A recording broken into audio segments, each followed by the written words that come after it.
அடுத்தது ஸ்ருதி ஸ்மிருதி புராணானாம் ஆலயம் கருணாலயம்.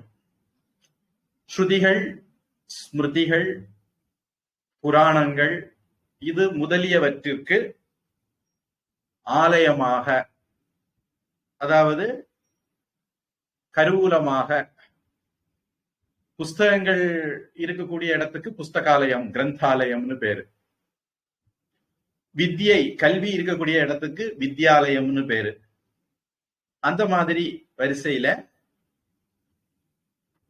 சாஸ்திரங்கள் இருக்கக்கூடிய ஆலயம் ஸ்ருதி ஸ்மிருதி புராணானாம் ஆலயம்.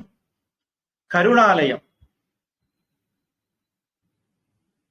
அதாவது ஒருத்தர்கிட்ட பொருள் நிறைய இருக்கலாம், ஆனா அது அவர் அடுத்தவங்களுக்கு கொடுக்கணுமே.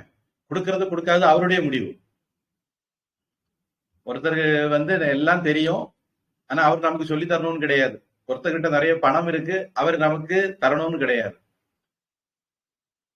அப்போ ஆதிசங்கரர் ஸ்ருதி ஸ்மிருதி புராணானாம் ஆலயம் இது எல்லாத்துக்கும் ஒரு பொக்கிஷமாக கருவூலமாக இருந்தாரு.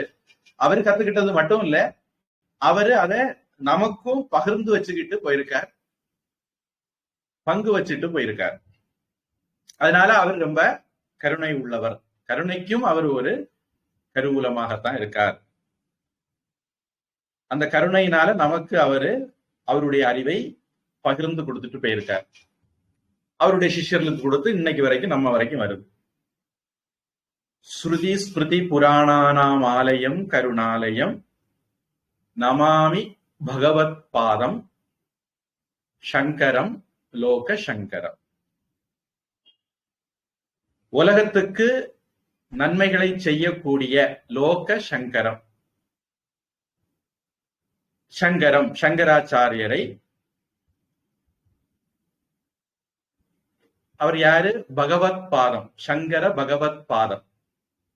கோவிந்த பகவத் பாதர், கௌடபாதர் அவருடைய சிஷ்யர் கோவிந்த பகவத் பாதர், அவருடைய சிஷ்யர் சங்கர பகவத் பாதர். அவரை நம்ம இன்னும் ஆதி சங்கராச்சாரியா அப்படின்னு சொல்றோம்.